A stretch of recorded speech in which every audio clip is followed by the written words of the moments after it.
जी, तो UN general assembly में विदेश मंत्री सुषमा स्वराज ने पाकिस्तान को मुंह तोड़ जवाब दिया है और साफ बता दिया कि जिनके घर शीशे के होते वो दूसरों पर पत्थर नहीं फेंका करते। 18 मिनट के इस भाषण में लगभग 9 मिनट 56 सेकंड सुषमा स्वराज आतंकवाद पर बोली। न्यूयॉर्क से सुषमा स्वराज ने इस्लामाबाद के सामने कई सवाल खड़े किए। उन्होंने कहा कि हम पाकिस्तान को शुभकामनाएं दे रहे थे और वो बदले में आतंकवादी हमले कर रहे थे। सुषमा स्वराज ने यूएन में पाकिस्तान के प्रधानमंत्री नवाज शरीफ के भाषण का हवाला देकर यह भी कहा कि वो कश्मीर के ख्वाब देखना बंद कर दें। कश्मीर भारत का अभिन्न हिस्सा था और रहेगा। सुषमा स्वराज ने कश्मीर में पकड़े गए आतंकवादी बहादुर अली को पाकिस्तान के आतंकवाद का जिंदा सबूत बताया। उन्होंने कहा कि आतंकवाद को पालना पोसना पाकिस्तान का शौक बन गया है। वहां प्रतिबंधित आतंकवादी खुलेआम जलसे करते और नवाज शरीफ के कश्मीर राग का जवाब सुषमा स्वराज ने बलूचिस्तान का जिक्र करके दिया, यह कहते हुए कि बलूचिस्तान में पाकिस्तान ने जुल्म की इंतहा पार कर दी। तो ताल ठोके में आज हम यह जानने की कोशिश करेंगे कि क्या सुषमा स्वराज ने पाकिस्तान को जो जवाब दिया वो काफी है? क्या नवाज के कश्मीर राग पर उन्होंने जो बातें कही वो पर्याप्त थी?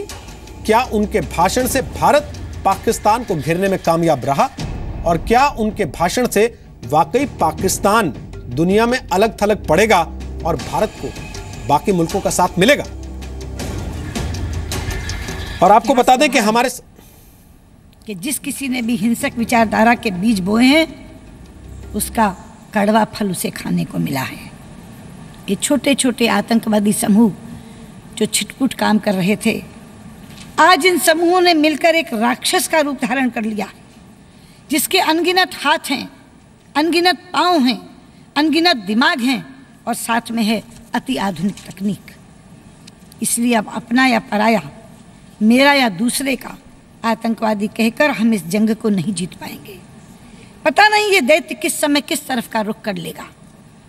इसलिए यदि हम आतंकवाद को जड़ से उखाड़ना चाहते हैं तो एक ही तरीका है, हम अपने मतभेद भुलाकर आतंकवाद के खिलाफ एकजुट हों, उसका मुकाबला दृढ़ संकल्प से करें और अपने प्रयासों में तेजी लाएं। हमें पुराने समीकरण तोड़ने होंगे, अपनी पसंदगियां नापसंदगियां एक तरफ रखनी होंगी, मोह त्यागने होंगे, एहसानों को भूलना होगा और एक दृढ़ निश्चय के साथ इकट्ठे होकर इस आतंकवाद का सामना करने की रणनीति बनानी होगी। ये मुश्किल काम नहीं है अध्यक्ष महोदय, केवल इच्छा शक्ति की कमी है। ये काम हो सकता है और ये काम हमें करना है। नहीं करेंगे तो हमारी आने वाली संततियां हमें माफ़ नहीं करेंगी। हाँ, यदि कोई देश इस तरह की रणनीति में शामिल नहीं होना चाहता तो फिर हम उसे अलग थलग कर दें। अगर कोई देश इस तरह की रणनीति में शामिल नहीं होना चाहता तो मेरी मांग है कि हम उसे अलग थलग कर दें।